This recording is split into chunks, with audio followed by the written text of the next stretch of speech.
تابع رہنے کے لیے، خدا کے فرما بردار رہنے کے لیے خدا سے دعا کرتے ہیں، تو جیسے خدا کا بندہ مقدس پطرس رسول دوبارہ بحال ہوا اور عظیم کلیسیا کا رسول بن گیا، ہمیں بھی خداوند ایسے ہی استعمال کر سکتا ہے۔ لیکن جب ہم یہودا اسکریوتی کی زندگی پر غور کرتے ہیں تو اس کے بارے میں لکھا ہے کہ خداوند یسوع مسیح کے شاگردوں میں وہ شامل تھا، خداوند کی خدمت میں وہ رہا، لیکن بعد میں شیطان نے اس کے دل میں ڈال دیا کہ خداوند یسوع مسیح کو بیچ دے۔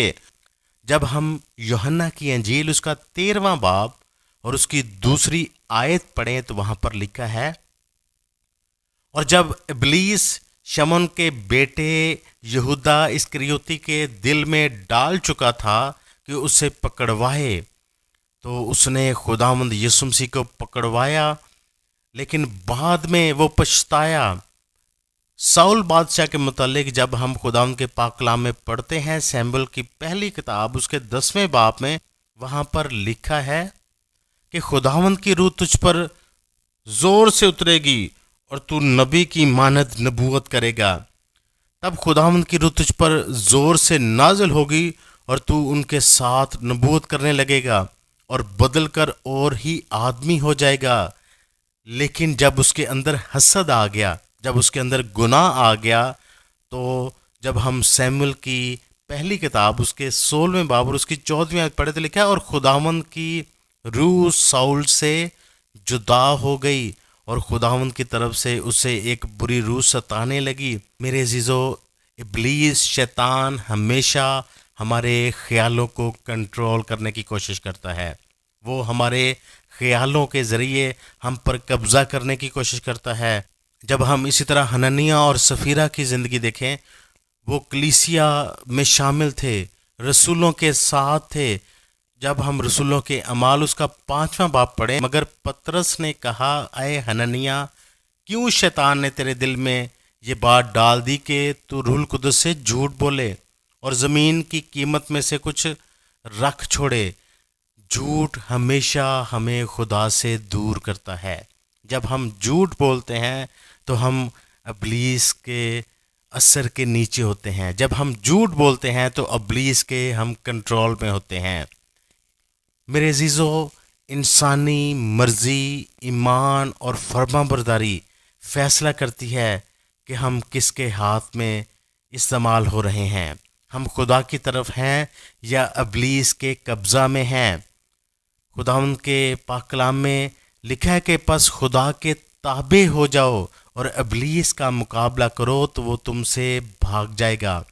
شیطان ابتدا سے ہی فریب دینے والا ہے، وہ نہ صرف انسانوں کو بلکہ جانوروں کو بھی اپنے قابو میں لے کر خدا کے منصوبے کو روکنے کی کوشش کرتا ہے، مگر خدا کے کلام سے ہم جان سکتے ہیں کہ وہ ہمیں کیسے پکڑتا ہے تاکہ ہم اس کے جال میں نہ پھنسیں۔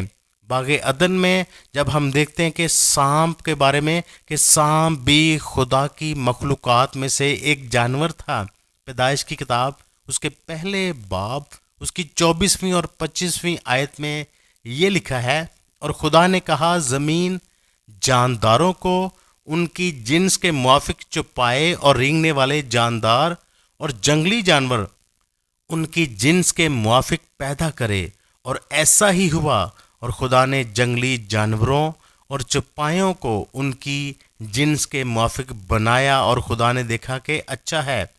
مطلب ابتدا میں سانپ ایک عام جانور تھا اور اس میں کوئی برائی نہیں تھی، اور ہم دیکھتے ہیں کہ شیطان نے سانپ کو اپنے قابو میں لے کر اسے استعمال کیا تاکہ مقدس آدم کو اور ماں ہوا کو بہکائے، اور ماں ہوا کو اس نے دھوکہ دیا۔ سانپ نے سب سے پہلے ماں ہوا کے پاس جا کر خدا کے کلام پر سوال اٹھایا، اور یہ اس نے کہا، کیا واقعی خدا نے کہا ہے کہ باغ کے کسی درخت کا پھل نہ کھانا؟ اس نے خدا کے حکم کو توڑ مروڑ کر پیش کیا اور ماں ہوا کے دل میں شک ڈالا۔ پھر اس نے ماں ہوا کو لالچ دیا اور یہ کہا بلکہ خدا جانتا ہے کہ جس دن تم اسے کھاؤ گے تمہاری آنکھیں کھل جائیں گی اور تم خدا کے مانند نیک و بد کے جاننے والے بن جاؤ گے۔ ماں ہوا دھوکہ کھا گئی، پھل کھایا اور بزرگ آدم کو بھی دیا۔ جب خداوند نے گناہ کا حساب لیا تو اس نے سب سے پہلے سانپ کو سزا دی۔ جب پیدائش کی کتاب اس کا 3 باب اور 14ویں آیت پڑھیں تو وہاں پر لکھا ہے، اور خداوند خدا نے سانپ سے کہا، اس لیے کہ تو نے یہ کیا تو سب چوپایوں اور دشتی جانوروں میں ملعون ٹھہرا، تو اپنے پیٹ کے بل چلے گا اور اپنی عمر بھر خاک چاٹے گا۔ پھر خدا نے سانپ اور عورت کے درمیان عداوت قائم کی، اور میں تیرے اور عورت کے درمیان اور تیری نسل اور عورت کی نسل کے درمیان عداوت ڈالوں گا، وہ تیرے سر کو کچلے گا اور تو اس کی ایڑی پر کاٹے گا۔ یہ خداوند یسوع مسیح کی آمد اور شیطان پر اس کی آخری فتح کی پیشگوئی ہے۔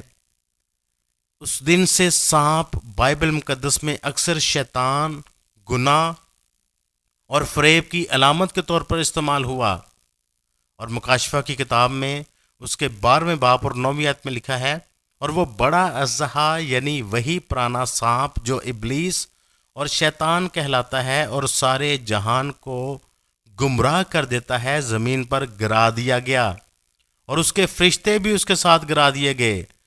میرے عزیزو، ہم دیکھتے ہیں کہ شیطان کیسے انسان کو پکڑتا ہے، کیسے وہ انسان کو گرا دیتا ہے۔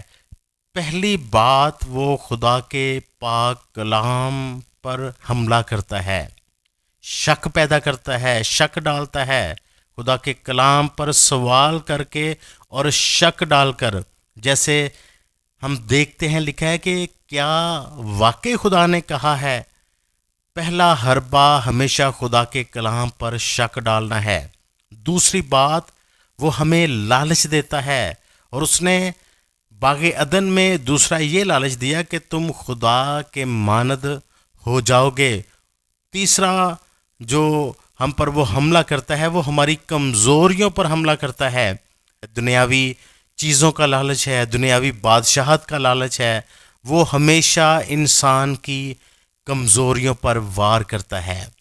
وہ دل میں ڈال کر انسان کو گرانے کی کوشش کرتا ہے، جیسے اس نے یہودا اسکریوتی کے دل میں ڈال دیا کہ وہ خدا یسوع مسیح کو پکڑوائے، یعنی وہ ہمارے خیالات اور ہمارے ارادوں کو کنٹرول کر کے ہمیں گرا دیتا ہے۔ یعنی شیطان ہمارے خیالات اور ارادوں کے ذریعے ہمارے دل کو قابو کرتا ہے۔ وہ جھوٹ اور فریب سے ہمیں قابو میں کرتا ہے، جیسے کہ لکھا ہے کہ وہ جھوٹا ہے۔ جب انسان غصے، حسد یا نافرمانی میں پڑتا ہے تو شیطان کو راستہ مل جاتا ہے۔ افسیوں کے خط اس کے 4 باب اس کی 26ویں آیت اور 27ویں آیت میں لکھا ہے، غصہ کرو مگر گناہ نہ کرو اور ابلیس کو موقع نہ دو۔ شیطان کا اصل ہتھیار شک، جھوٹ اور لالچ ہے۔ وہ دل میں خیالات ڈالتا ہے تاکہ انسان کو خدا سے دور کرے، لیکن خداوند یسوع مسیح میں ہمیں فتح دی گئی ہے۔